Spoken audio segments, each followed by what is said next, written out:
Un zeste de spiritualité. Aujourd'hui, le rêve, enfin aujourd'hui, je l'ai fait il y a longtemps, mais celui dont je vais vous parler, c'est, je peux l'intituler coopération versus mondialisation un petit peu. Je trouve que ça colle bien, vous allez comprendre. Donc le rêve, je suis dans l'espace et j'avance, il y a une planète, donc c'est la planète Terre clairement. Et quand je descends dessus, je vois un peu comme dans un dessin animé chaque pays. Et on me fait passer d'un pays à l'autre très rapidement. Et chaque pays a vraiment des colorations, des odeurs, des chants, des danses très différentes. Et à chaque fois que j'arrive dans un autre pays, c'est vraiment, je pense limite on me fait changer de continent parce que je vois plein de pays, mais c'est comme si je bondissais d'un endroit à un autre complètement différent.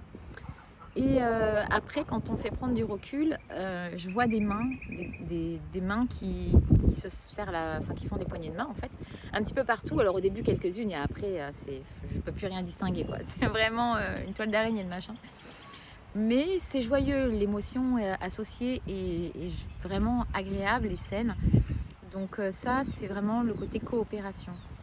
Ensuite, dans le rêve, je vois une main qui commence à s'agrandir et à appuyer sur d'autres, mais vraiment, je sens une lourdeur, c'est plus du tout la même émotion, et à prendre vraiment un pouvoir dessus et à essayer d'aplatir l'autre. Donc l'autre repousse dans l'autre sens, comme elle peut. Après, ils sont à plusieurs à repousser dans l'autre sens. Et c'est vraiment une ambiance qui est lourde. Chacun lutte un peu pour sa survie. Et ça a changé d'ambiance. Du coup, je me réveille et je commence à noter le rêve. Et ce qui me vient en le notant par la suite, c'est que finalement, ce rêve, il est valable. En tout cas, la coopération, même le reste finalement. Mais je vais finir sur une note positive, j'aime bien. Donc par rapport à la coopération, c'est valable un peu pour tout finalement. Vous, à l'intérieur de vous-même, est-ce que vous acceptez toutes vos facettes?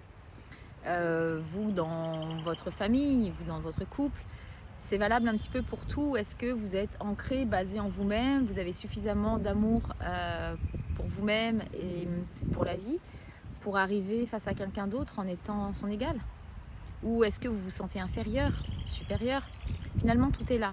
Dès que vous avez une notion, qu'elle soit réelle ou non, hein, mais que vous pensez être soit inférieur, soit supérieur, il y en a un qui va vouloir écraser, un qui va vouloir survivre. Ça va commencer à générer des luttes de pouvoir et c'est jamais très bon, finalement. Alors que si vous êtes vraiment simple en vous, à l'intérieur de vous, simplement vous allez d'égal à égal, vous vous sentez, finalement vous êtes un humain qui allait vers un autre humain, ça reste assez basique, et vous vous sentez juste, j'allais dire, c'est pas le bon terme à l'autre, parce que finalement c'est un humain qui va vers un humain, vous vous sentez légitime, je crois que c'est le mot que je cherchais, légitime, vous vous sentez ok envers vous-même, ok envers l'autre. Vous pouvez lui tendre la main, serrer une poignée de main, tout est simple.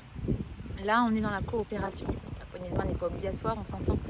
C'est vraiment pour l'image. Mais vous êtes vraiment dans une coopération, dans un lien à l'autre qui est sain et qui est serein. Voilà. Donc j'avoue que là, à l'heure actuelle, mais je pense que chaque époque pouvait le dire quasiment malheureusement, vu l'ambiance, je vais grandement penser et espérer une grande coopération mondiale. À bientôt dans une prochaine vidéo.